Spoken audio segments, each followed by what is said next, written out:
ሰላም እንዴት ናችሁ? የተግባር ሚዲያ የዩቲዩብ ቻናል ቤተሰቦች ተከታታዮችና አድማጮች በሙሉ እንዴት ናችሁ? በያላችሁበት ሰዓት አቆጣጠር እንደምን ዋላችሁ? እንደምን አደራችሁ? እንደምንስ አመሻችሁ? ወዳችሁ መርጣችሁ ፈቅዳችሁ ስለምትከታተሉን እጅግ አድርጌ አመሰግናለሁ። እኔ ፋሲል እባላለሁ። የዚሁ የተግባር ሚዲያ ዋና አዘጋጅና ባለቤት ነኝ። ይህንን የዩቲዩብ ቻናል ዛሬ ከሆነ ወደ እናንተ የመጣው ወይም ዛሬ ከሆነ የተመለከታችሁት ከጎን ያለውን የሰብስክራይብ በተኑን መጫንና የደውል ምልክቱንም በመጫን የዚህ የዩቲዩብ ቻናል ቋሚ ቤተሰብና ተከታታይ እንድትሆኑ በዚሁ አጋጣሚ አክብሮታዊ ግብዣይን ወደ እናንተ አቀርባለሁ። የኢትዮጵያ ኦርቶዶክስ ተዋሕዶ ቤተክርስቲያን ወቅታዊ ጉዳዮችን፣ የተለያዩ ዝግጅቶችን እያዘጋጀው ወደ እናንተ አቀርባለሁ።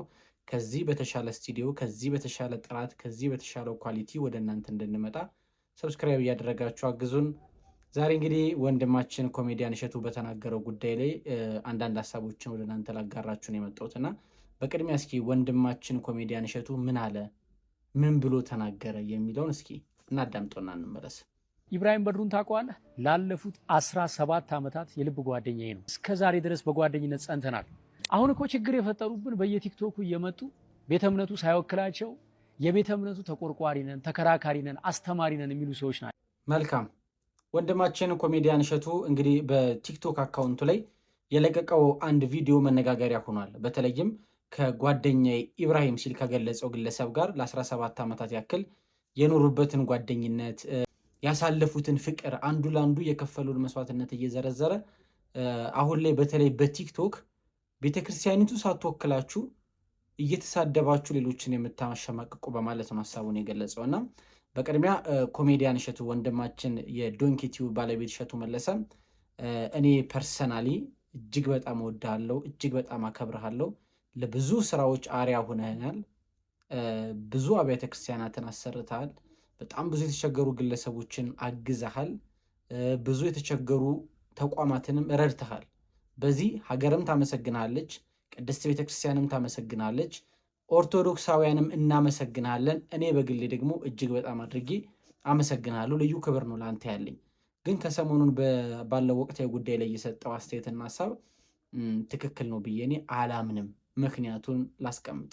አንደኛ የትኛውም ኦርቶዶክሳዊ ሌላውን በሃይማኖቱ ሊያሸማቀቅ የማይሞክር ሌሎችን ደግሞ ለማጥፋት የማይነሳ ኦርቶዶክሳዊ ወጣት ነው ያለው።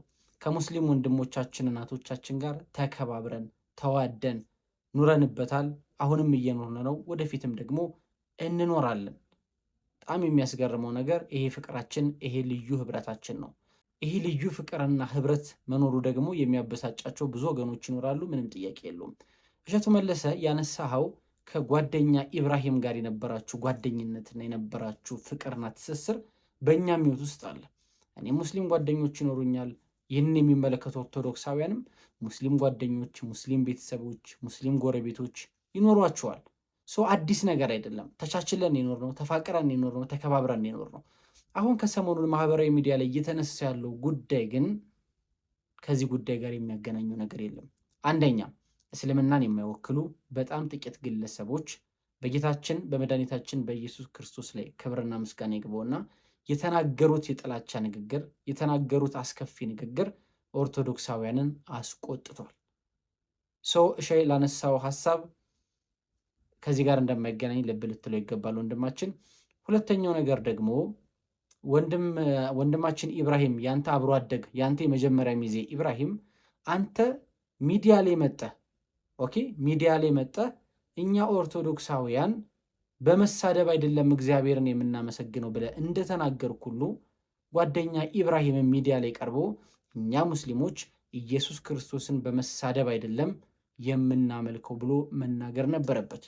ያንን ሳያድርግ ቀርቶ አንተ ብቻህን ግን ወጥተህ እንደዚህ ማለትህ ትክክል አይደለም። ሁለት በቲክታክ ፕላትፎርም ላይ ቤተክርስቲያኒቱ ሳትወክላቸው ትንሽ እውቀት ይዘው ብለህ የተናገርከው ነገር በጣም ያስከፋል። በጣም ምክንያቱም እንግዲህ እኔ ያውቃለሁ፣ ናዝሬት ነው ተወልደ ያደግከው። በሰንበት ትምህርት ቤት አገልግሎት ረጅም ዓመታትን አሳልፈሃል። ቅድስት ቤተክርስቲያንን ታውቃታለህ። ምን ያክል ሰዎች ከቅድስት ቤተክርስቲያን እየወጡ እየኮበለሉ በፕሮቴስታንቱ ዓለም በሙስሊም ዓለም ውስጥ እንዳሉም ታውቃለህ፣ ትረዳለህ። ሶሻል ሚዲያ ላይ ያሉ ወንድሞቻችን በተለይም ቤተክርስቲያን ላይ መሰብሰብ የማይችለውን ሚዲያ ላይ ያለውን ወጣት በአገር ውስጥም በውጭም ያለውን ያላቸውን እውቀት እያካፈሉ ቴዎሎጂ የተማሩት የቴዎሎጂ እውቀታቸውን እያካፈሉ ዲያቆን የሆኑት በድቁናቸው ያገኙትን እውቀትና ትምህርት እያካፈሉ በርካቶችን ከጥፋት መንገድ መልሰዋል። በርካቶችን ይሄን ማህተብ አስረውላቸዋል። ማህተቤን እበጥሳለሁ ብሎ የወጡ በርካታ መናፍቃንን መልሰው ይችን እውነተኛ ቀጥተኛ መንገድ የሆነችን የኦርቶዶክስ ተዋሕዶን ማህተብ አስረውላቸዋል። በየዕለቱ ብዙ ፕሮቴስታንቶች ይጠመቃሉ፣ ብዙ ሙስሊሞች ይጠመቃሉ። በማን ካልከኝ ሶሻል ሚዲያ ላይ ባሉ ወንድሞቻችን እህቶቻችን አማካኝነት ትንሽ እውቀት ይዘው ቤተክርስቲያኒቱ ሳትወክላቸው ሚዲያ ላይ ወጥተው የሚያስተምሩ በላይ የገለጽካቸው እነዚህ የተከበሩ ወንድሞቻችን ነውና በዚህ በኩል በጣም በጣም ከፍቶናል ማለት ነው። ወንድማችን እሺ ቪዲዮ መስራት ካለብህ እንኳን መስራት የነበረብህ ብትችል በኢየሱስ ክርስቶስ ላይ ሎቱ ስብሐትና በኢየሱስ ክርስቶስ ላይ የጥላቻ ንግግር አጸያፊ ንግግር የተናገሩ ሰዎች ለሕግ እንዲቀርቡ በወንድማችን እፎይ ላይ የተከፈተው ማሳደድ እንዲቆም ወንድማችን እፎይ አጥፍቶ ቢሆን እንኳን በሕግ ሊዳኝ ይገባል እንጂ በመንጋ ፍርድ እንዲሳደድ መደረጉ ሊያስቆጭ ይገባ ነበር እንደ አንድ ክርስቲያን ወንድም።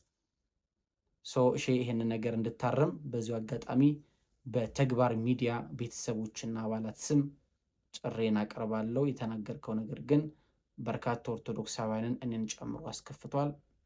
አይዊሽ አስተካከለ ይቅርታ እንደምትጠይቅ ወይም እንደምትሰራ ተማመናለሁ። ኦርቶዶክሳውያን ግን በህብረት እንቁም፣ በአንድነት እንቁም፣ በጽናት እንቁም። ከእፎይ ጎን መሆናችንን ዛሬም ነገ የምናሳይ ተግባር ሚዲያን ሰብስክራይብ አድርጉ። በሌሎች ጉዳዮች ደግሞ ወደ እናንተ አምጥተን እንደዚሁ እንወያያለን። መልካም ጊዜ